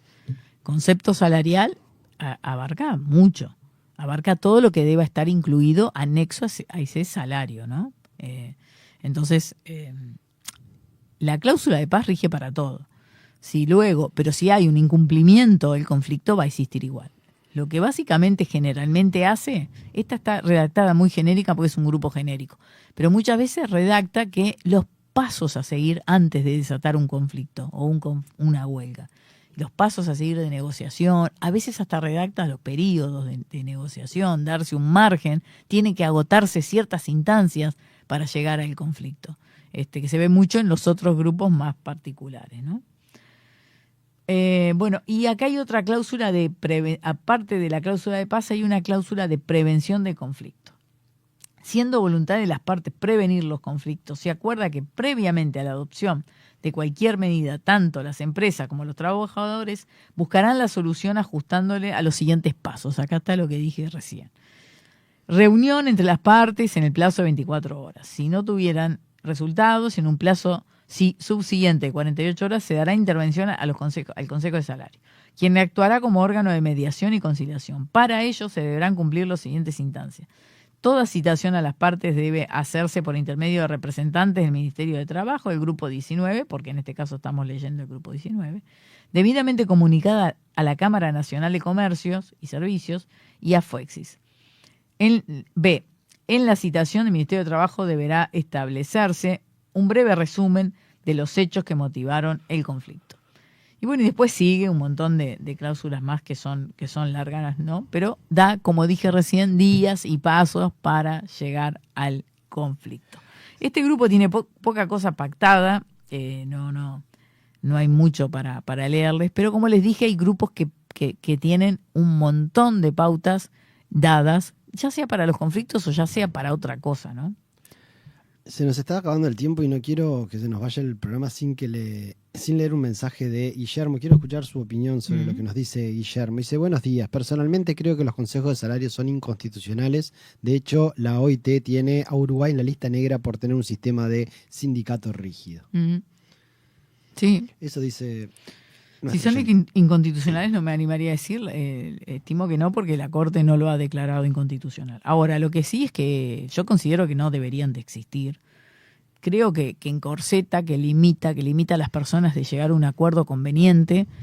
Es cierto que la OIT nos tiene por tanta rigidez, sí, ya fuimos denunciados y ya dieron pautas, que algunas se tomaron y otras en este gobierno obviamente no se van a tomar. Pero no es bueno esto, lo mejor es que las partes se pudieran entender libremente y que se fijen mínimos generales, un poco más generales, y no este aprete y esta cosa que hay, que continuamente lo que hace, además al haber tantos grupos, es lo que dije también, amenazarte que no es de este grupo. A veces hasta también te paran porque dicen, ellos sostienen que no son de un grupo, que son de otro. Entonces, eso también pasa, ¿no? Yo creo que tiene algunas cosas buenas, porque también cuando hay mínimos generales, hay industrias que pueden pagar más y otras que pueden pagar menos. Entonces, la generalidad es el medio. Sí, y ahí se ve perjudicada mucha gente. Dicen que los promedios, los bajitos se ahogan. Exacto. Entonces, yo creo que hay ciertas características que podría estar bien, pero no con todas estas limitaciones y sobre todo cómo se da el consejo de salario, ¿no? Cómo son las negociaciones donde hay mucha complejidad y mucho, voy a decirlo claro, mucho aprete. Porque siempre se la está apretando a la empresa con la amenaza de la huelga, ¿no? O sea, está continuamente con esa amenaza arriba. Ahora, esto si ya no se cambió en el periodo anterior, si no se flexibilizó, bueno, tengo poca esperanza de que esto se pueda arreglar, ¿no? Yo creo que habría que ir hacia un sistema más intermedio, más de participación, sí participación de la parte trabajadora, pero lo que a mí me preocupa es esa generalidad que quienes pactan estos convenios son empresas que por ahí tienen otro margen y las chicas no son oídas. Yo he visto muchas empresas cuando arrancó este tema de los consejos salarios que eliminaron cantidad de beneficios que daban porque cuando vinieron los consejos salarios, a todos los beneficios que daban les agregaron una cantidad de otros beneficios diferentes, pero decía, pero yo doy este otro en vez de dar este que me obliga el consejo salario. Bueno, pero tendrás que darlo adicional. Entonces dijo, bueno, está, o sea, sacamos estos beneficios y ponemos los del consejo de salarios, y entonces muchas empresas, muchos empleados de esas empresas perdieron una cantidad de beneficios que decían, pero yo prefería los beneficios anteriores, eran más beneficiosos, y se terminaron perdiendo. Sí, es tal cual, y yo creo que esto del descuelgue que hablábamos más atrás, un buen funcionamiento para las empresas que esto le quede pesado, perfectamente puede funcionar. No obstante, doy otro dato, que se pueden hacer convenios particulares con los trabajadores y homologarlos, ¿no? Hay mucha cosa que puede estar, que plantearse diferente, y sí, en lugar del descuelgue, lo que sí muchas veces funciona y va bien es hacer esos convenios particulares y homologarlo. Claro que eso no toca el tema salarios, ¿no? Pero sí se puede arreglar todo tema de licencia o todo tema de partidas o todo tema de otra cosa, bueno, un poco más no tan básica como es el tema del sueldo y el aumento. Pero, bueno,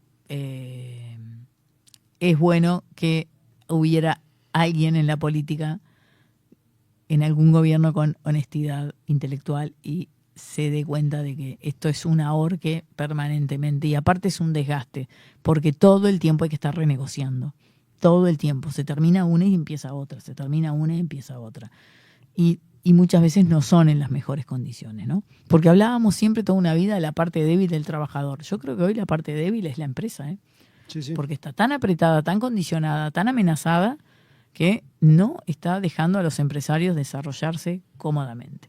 Bueno, Edelman, vamos a una tanda. 093-416-299, últimos minutos para participar del premio de Deli for Life. Vamos a una tanda y enseguida estamos de regreso. Bueno. 093-416-299. Bueno, ya tenemos ganador del premio de Deli for Life. ¿Ganador o ganadora? Ganadora. La ganadora del premio de la canasta de productos Deli for Life es Jenny, cuya cédula termina en 543. Felicitaciones, Jenny. Puedes solicitar tu premio a Deli for Life al 095-222-002. 095-222-002 de Deli for Life. Bueno, este espacio es presentado por Deli for Life, alimentos ricos y saludables para toda la familia, y Azúcar Cero, el verdadero sabor del azúcar, 0 calorías. El programa de hoy vamos a hablar de promover un entorno laboral saludable, y para eso vamos a hablar con el psicólogo Alejandro de Barbieri. Vamos a ver si tenemos a Alejandro de Barbieri. Bienvenido, Alejandro, a Ideas y Contenidos. Hola, ¿cómo estás? Un gusto. Muchas gracias por estar hoy con nosotros. Alejandro de Barbieri es psicólogo, autor de libros como Educar sin culpa y La vida en tus manos, entre otros, fundador de la Revolución del Colibrí y actualmente ayudando a empresas a mejorar el ambiente laboral. Por eso te contactamos en el día de hoy. Alejandro, muchísimas gracias por estar con nosotros. Antes de empezar con el tema que nos atañe en el día de hoy, quería preguntarte un poquitito, ¿qué es esto de la Revolución del Colibrí? La Revolución del Colibrí es un proyecto psicosocial de salud mental que tiene ya 3 años. Justo en este momento estamos cambiando, o mejor dicho, poniendo foco en el área grupal. El proyecto hasta ahora era atención psicológica en forma individual, se daba gratuita, 4 encuentros gratis, pero ahora cambiamos la pisada y ya lo hacíamos, pero lo vamos a fomentar más, todo lo que es intervenciones grupales en comunidad, me explico. La cárcel, la escuela, el liceo, todo lo que sea centro comunal, todo lo que es talleres, que ya lo venimos haciendo por Zoom, o sea que lo vamos a hacer por Zoom y por presencial, todo gratis. Una vez por mes tenemos charlas, por ejemplo, de depresión, prevención de suicidio, prevención de adicciones, todas esas temáticas se dan por Zoom, gratuito, la gente se anota por la página y se mete en el taller, y son todos psicólogos que coordinan este proyecto. Excelente, la verdad, me encanta lo que vienes haciendo. Felicitaciones por todas estas actividades de acción social.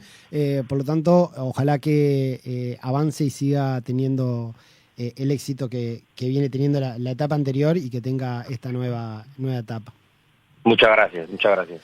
Alejandro, contanos un poquito, ¿cómo se puede promover un entorno laboral saludable en las empresas? Bueno, hay en el mundo, yo hace 30 años que soy psicólogo, y en los últimos 2 años, o 3 te diría, pero los últimos 2 más intensamente, yo me dedico exclusivamente a eso. O sea, la demanda que hay con esto es enorme, y así como me pasa a mí, le pasa a la cantidad de colegas que se dedican a las empresas, porque ha crecido mucho la demanda de las empresas en capacitaciones. O sea, esa es una manera, capacitar a los líderes, para que los líderes tengan la sensibilidad y las habilidades para cuidar a su gente. Hoy en día hay mucho estrés, mucho cansancio, a veces una presión, la sociedad del rendimiento, ¿no? Uno, obviamente que está buenísimo poner objetivos en las empresas para cumplir, pero a veces cuando esos objetivos no van de la mano de una vida saludable, bueno, puede aparecer ataque de pánico, depresión o incluso infartos y suicidios, porque a mí ya me ha tocado estar en empresas donde me toca acompañar por temas de suicidio, por temas de infarto, que obviamente hay factores individuales que influyen, biológicos, pero también se está poniendo mucho énfasis en el mundo en los contextos. O sea, no solo es, no sé, la base que tú tengas, ¿no?, de colesterol, porque tu papá también tenía colesterol, que sin duda va a influir, sino si hay un contexto de estrés, si estoy todo el día enojado, si me va mal con mi pareja, pila de factores que influyen, que también en las empresas, al dar talleres y dar capacitaciones, ayudan un montón a poder brindar salud mental. Hay una palabra que estoy escuchando mucho en las empresas, que es el burnout. ¿Qué es el burnout que tanto se está mencionando, que tanto está de moda hablar? Hace muchos años, ¿no? Lo que pasa es que yo creo que ahora se ha puesto en el tapete, o sea, ahora se le está generando acciones, pero hace muchos años que se habla de eso. El burnout es el síndrome del quemado, ¿no? Cuando la persona está quemada en el laburo, cuando no ama lo que hace, cuando ya no tiene pasión, no tiene entusiasmo, no tiene alegría, cuando no se siente protagonista del rol, sino que está en un rol que de repente es un rol que no es creativo, que de repente es un rol donde el jefe no le habla o tiene problemas con los compañeros. Por eso la salud mental, decimos, siempre es colectiva. La mente no está solo en el cerebro. Vos vas al psicólogo una vez por semana, pero si en tu trabajo tenés un compañero que está con depresión, vos lo ves más a tu compañero que el psicólogo. Y lo mismo la familia, pasa más tiempo contigo que con el psicólogo. Entonces el psicólogo puede hacer algo, pero a veces no es significativo los cambios que se puedan hacer en el consultorio cuando el contexto laboral es tóxico, es de enojo, es de malos vínculos, ¿no? ¿Y qué pueden hacer Te cuento entonces? algo, por ejemplo, Sí. En Brasil, a partir de mayo, ya es ley que las empresas tienen que certificarse que son promotoras de salud mental. para obtener ese certificado tenés que cumplir con determinadas cosas. Y, por ejemplo, hacer cursos, hacer capacitaciones, hacer talleres, tener un psicólogo. Yo fui a una empresa muy grande acá en Uruguay que trabajo todos los años y ya han incorporado 2 psicólogos en forma presencial, en algunos horarios, no es todo el día, pero ponele, viste, el lunes de mañana de 9 a 12 está el psicólogo ahí y los empleados van como si fuera una consulta, media hora, 40 minutos, y eso ya es algo que se está implementando y tuve la alegría que me contaron que fue gracias a los talleres que implementamos, porque la necesidad está y a veces no se puede acceder al psicólogo o no lo pueden pagar o en una empresa hay 6 meses de espera que te pide un psicólogo. En cambio, si vos lo tenés ahí, aparte de un taller, que los talleres o las charlas facilitan mucho, viste, el rol del psicólogo, que se acerque más a la persona, que no es algo visto tan lejos o que no haya tanto estigma. Si está el psicólogo ahí o la psicóloga, en este caso una psicóloga, facilita mucho que la persona está no sabe si separarse o no, está con ansiedad, no puede dormir, está con depresión, tiene alguien con quien hablar, ¿no? Es muy importante eso que mencionas, porque siempre, por lo general, en todas las empresas hay una persona que hace ese rol como del psicólogo, sí, y que al final es la que termina recibiendo todo el tipo de consultas y que termina agotado de resolver, y no es psicólogo. Totalmente. Entonces, a veces tener justamente un psicólogo que tiene las herramientas necesarias como para guiar, puede tener una guía. También es verdad que, perdóname que te interrumpa, que esa persona puede ser una crack en habilidades no tan blandas. Yo, en mi libro La vida en tus manos hay un capítulo que se llama habilidades no tan blandas. ¿Qué es eso, no? La empatía, la escucha. Y esa es otra cosa que se pueden hacer en las empresas, generar espacios de escucha, espacios de encuentro. Por ejemplo, nos vamos el jueves y nos tomamos un café, hacemos un café filosófico, un café literario, hablamos de las emociones, abierto, es opcional, el que quiere se queda, el que no se va. Porque viste que hoy en día también la vida que vivimos, ¿no? Salís del trabajo, tus hijos, tu mujer, el trabajo, el gimnasio, el club, no sé qué, y entonces tampoco hay espacios para relacionarte con tus compañeros de trabajo desde otro lugar, para conocernos. No se puede amar lo que no se conoce. Entonces muchas veces trabajamos con gente que no nos conoce ni nosotros conocemos al otro. Entonces obviamente que ese líder que tú nombras, de repente tiene habilidades naturales, ¿no? Para la escucha, o por su forma de ser, o porque estudió algo. Pero si hay un psicólogo, obviamente mejor, porque también puede de repente chequear, viste, si hay una depresión, si hay algo más grave, ¿no? Pero además puede llegar a ayudar muchísimo a los empresarios o a los líderes en esas actividades que dicen, invierten mucho tiempo y recursos en crear equipos, en formar equipos, y a veces nos falta algo tan sencillo como justamente un psicólogo, una persona que pueda entender las necesidades del equipo para generar esa cohesión, claro. Que se formen esos vínculos y esos lazos que se necesitan, porque no es lo mismo un grupo de trabajo donde son un grupo de personas con un objetivo en común, que tener un equipo donde todos se unen, se entienden, se conocen y hay emociones de por medio. Claro. Que permiten trabajar. O sea, un psicólogo que sepa trabajar en grupo también, porque si vos pones un psicólogo que atienda en forma individual, que es necesario, pero si solo hace eso, se le va a llenar, ¿me explico? Y porque siempre a nivel es lo que está pasando en la sociedad. En la sociedad vos sos un psicólogo, los psicólogos que trabajan bien y que tienen su experiencia no tienen horas hoy en día en lo particular, pero ya tenés que tener 1.500 pesos, 2.000 pesos para pagar un psicólogo. En cambio, si vas a lo público, tenés 6 meses. Entonces, por eso que Colibrí, que tú me preguntaste al principio, cambiamos la forma de llegar a la sociedad a través de la grupalidad, porque en un colectivo, como puede pasar en una empresa, vos haces un taller de ansiedad, haces un taller de manejo del estrés, un taller de liderazgo, distintos talleres que se pueden dar, y de esa manera también facilitamos que se forme lo que tú estás diciendo, que es la cohesión grupal, que se conozcan, y aparte que a veces hay empresas que tienen mucha presión porque tienen que responder, viste, por el trabajo de cada uno, por el área de cada uno, ¿no? Y desde el punto de vista de los empleados valoran este tipo, se maneja el concepto de salario emocional, o sea, ¿lo valoran realmente como algo positivo, o es más un tema de que a lo que se sienten mejor en el trabajo y simplemente se logra mayor performance y mayor productividad?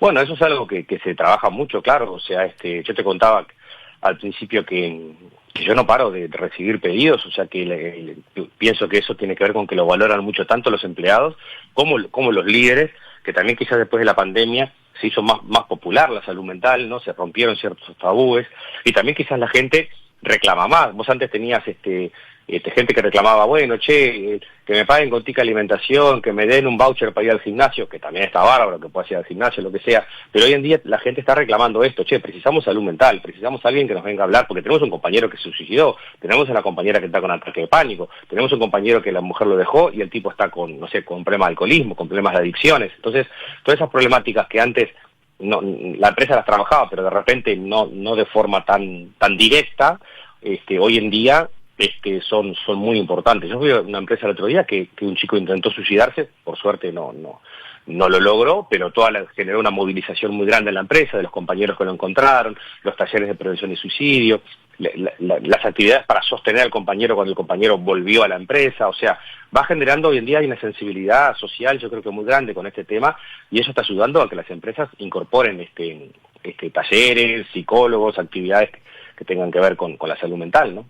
Sí, la verdad que es un tema que no se hablaba mucho hasta hace pocos años y comenzó a tener mucho más preponderancia en la agenda política de todos los políticos, pero también en el tema empresa. La salud mental pasó a ser algo que empezó a tener foco. ¿Sabes por qué? Porque también influye en lo económico.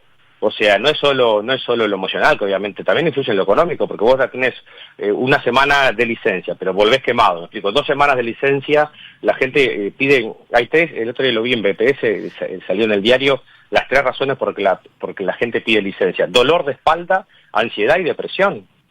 Que ansiedad y depresión para algunos médicos psiquiatras es prácticamente lo mismo. O sea, el dolor de espalda muchas veces tiene que ver con dolores emocionales también. Obviamente que hay gente que trabaja, no si trabajas cargando bolsas y todo lo demás, obviamente que eso va a tener un impacto mayor. Pero por eso es tan importante también el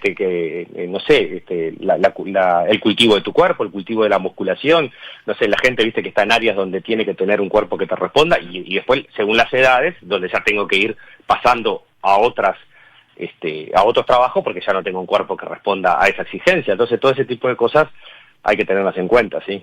Sin duda. Y la actividad física, mencionabas recién, es algo que ayuda mucho en la parte de la salud emocional, ¿verdad? Es lo que más se está hablando hoy en día, incluso más que una terapia. O sea, lo dice Mario Alonso Puig y Marian Rojas clarito, el deporte genera nuevas neuronas. El deporte es uno de los mejores antidepresivos y eso es algo que las empresas hay que incorporarlo totalmente. Tenés media hora para ir al club o armar un mini gimnasio ahí con una buena ducha, ¿me explico? O sea, es si la persona no puede ir al gimnasio, un profe que te enseñe un par de ejercicios, hacer musculación después de los 40 años es clave la musculación, levantar peso. Nosotros acá, mi señora es psicóloga también y no sé, no hay un día que no si hoy por ejemplo no voy al gimnasio, me voy a correr. O sea, algo tengo que hacer con mi cuerpo. O sea, el cuerpo es el alma y el alma es el cuerpo. Y a veces eso es algo que también lo teníamos como disociado, ¿no? Viste, salud mental, la mente, viste, como más individualista, por eso se hablé mucho de los grupos hoy, y también el cuerpo como que algo, bueno, es importante hacer ejercicio físico, pero viste, pero también tiene que ver con tu autoestima y con sentirte vos bien, y genera nuevas neuronas. Fíjate lo que dice Mario Alonso, eso quiere decir que hacer deporte permite que tú tengas mejor concentración, mejor atención, mejor memoria. Fíjate todos los vericuetos que tiene el asunto. Exactamente. Si tuvieras a un grupo mejor empecemos primero por la otra parte, o sea, a los empleados de una empresa o a todos los empleados que trabajan y que tienen que convivir con sus compañeros, ¿qué recomendaciones le darías como para poder ellos mismos generar un ambiente laboral saludable? Bueno, ese es un taller que a mí me gusta mucho dar, que tiene que ver con la autorregulación emocional. Por ejemplo, un consejo es, no todas las emociones tienen que expresarse. Viste que estamos en un mundo de Instagram y de TikTok, donde cualquier persona que a veces no es psicólogo da consejos en las redes sociales. Mira, si sentís bronca, tenés que decirse, ¿viste? Si estás enojado, tenés que decirlo porque no te puedes quedar con esa emoción, porque esa emoción te enferma. No, eso no es así. A mí me genera rechazo un compañero por una opinión que dio de política, de religión, porque se puso una campera que no me gusta, o porque le contestó mal un compañero y yo reacciono en forma violenta. No, yo tengo que autorregularme, yo tengo que pensar por qué rechazo, no sé, que mi compañero hoy vino vestido de rojo, en cambio, viste, mira, ay, che, de rojo, qué fantasma, vos. No, yo te digo lo que pienso porque soy auténtico. ¿Conoces eso? Mira, yo te digo lo que pienso porque soy auténtico. Eso no es ser auténtico, eso es ser impulsivo. Entonces, eso es dañar vínculos laborales. Necesitamos autorregulación, ¿no? Adultos que puedan manejar sus emociones y no decir lo primero que se te viene a la cabeza, que eso muchas veces genera malos vínculos, no tanto en lo laboral como en lo familiar. Sin duda. Y si ahora tuvieras al revés, tuvieras un grupo de empresarios al cual tuvieras que dar un consejo, una recomendación para generar en sus empresas un ambiente laboral saludable. Bueno, formar líderes que tengan la capacidad de leer lo que pasa en los grupos, formar líderes que tengan justamente la capacidad para entender que liderar es cuidar, ¿no? Liderar es humanizar los vínculos, que se animen a generar estos espacios de encuentro, que la gente los valora muchísimo, que también revisen no solo los objetivos empresariales económicos, que está fantástico, pero que en el medio cuiden a su gente, que la gente lo que más valora es cuando se siente cuidada, cuando se siente querida, cuando tiene espacios, ¿no? Cuando tiene un líder que le pregunta cómo está tu hijo, al final lo operaron o no, cómo está tu pareja, o sea, ese diálogo más afectivo, más personal, que se ha perdido por el ritmo que tenemos hoy, porque no hay tiempo, y que incorporen meditación, que incorporen deporte, que incorporen psicólogos, que eso la gente se lo va a agradecer muchísimo, y tampoco es un gasto muy grande a nivel económico, depende de cada empresa, pero son cosas a veces sencillas. Excelente. Alejandro, muchísimas gracias por los consejos que nos has dado, por este tiempo que nos has regalado. Dinos una cosa, si quieren contactarte, ¿cómo pueden contactarse contigo? Bueno, aledebarbieri.com es la página, y en vez de Alejandro, aledebarbieri.com, y Ale de Barbieri es el Instagram también, que siempre lo estamos actualizando, @aledebarbieri. Ahí me pueden mandar un mensaje que lo respondo yo directamente. Excelente. Tanto en la página como en el Instagram. Excelente. Muchísimas gracias por gracias a ustedes por estos minutos. Con Ideas y Contenidos. Muchísimas gracias. Gracias a ustedes. Fuerte abrazo. Gracias. Bueno, hemos terminado esta entrevista que la verdad que estuvo muy pero muy interesante sobre la forma de mejorar la actividad laboral, la parte una vida laboral saludable. Así que ya saben, amigos, la mejor forma de cuidarse y de cuidar a los que amamos es informarse y actuar responsablemente. Por eso te invitamos a seguirnos en Ideas y Contenidos para darnos tus opiniones y obtener más información. Y en nuestras redes. Facebook, Instagram, YouTube, TikTok. Tenemos Nos TikTok. olvidamos siempre. Sí. Usted se olvida, porque a usted no le gusta, porque lo que va a TikTok... A mí no me conviene TikTok. A usted no le conviene, exactamente. Tenemos... Creo que nuestra community manager va a tener un video con estas grabaciones. Con esta grabación de hoy. Tenemos varias cosas que va a poder poner en TikTok, desde usted ahorcando en la tanda. No, pero usted dice que en el aire que se vio al aire. Se vio al aire, que sí. Yo lo quise ahorcar. Se vio al aire que usted. No, yo pienso que no. Yo le invito a la gente a poner sus comentarios sobre si vieron o no vieron cuando la para doctora, mí no se vio. Estaba ejerciendo violencia. No, yo no ejercí. No. Eso no pasó. Yo lo voy a negar. Lo que no se pudo ver es cómo se caía el roll-up del operador. Pero la cara de la doctora en ese momento fue una perlita para TikTok. O sea que sepan que esa expresión no era de que se caía en los techos. Yo pensé que se caía arriba de la consola, pero estaba la silla que lo aguantó. Súper interesante. Bueno, les recordamos que dentro de 3 sábados, o sea, el que viene, el otro y el otro, no vamos a estar, pero ya dejamos los programas grabados. Así que los van a poder escuchar por Universal y vernos, porque van a salir en Ideas y Contenidos, en nuestro programa de Ideas y Contenidos. Así que el sábado que viene no nos van a encontrar en vivo por YouTube, pero cambian a Ideas y Contenidos y nos van a encontrar. No nos van a encontrar en vivo por el YouTube de Universal. Sí, nos van a encontrar en vivo por el YouTube de Ideas y Contenidos. Por eso, cambian a Ideas y Contenidos y en ese YouTube van a estar, nos escuchan por Universal y nos ven por YouTube de Ideas y Contenido, que los invitamos a suscribirse. Es gratis y además hay premios especiales para nuestros seguidores de YouTube, nuestros seguidores de Ideas y Contenidos, además del premio que, por ejemplo, hoy dimos, que es para los oyentes y obviamente que también para los seguidores. Una oyente. Para una, o uno. Se lo llevó. Ya está. Esos premios son para cualquiera que nos escuche y escriba al WhatsApp, que siempre damos el número, pero tenemos premios especiales para nuestros seguidores. Recuerden que nuestro programa es los sábados de 8 a 10 y ahora los dejamos con fútbol. Pero reclamen, porque fútbol vino con bizcochos. Yo los vi, así que ustedes tienen que pedirle que entreguen los bizcochos que trajeron. Nos vamos. Chau, chau. Chau. Ideas y Contenidos fue presentado por Diario Tribunales. Tus edictos al mejor precio. Rematesyventas.com.uy. Toda la información de remates en un solo lugar. Deli for Life. Alimentos ricos y saludables.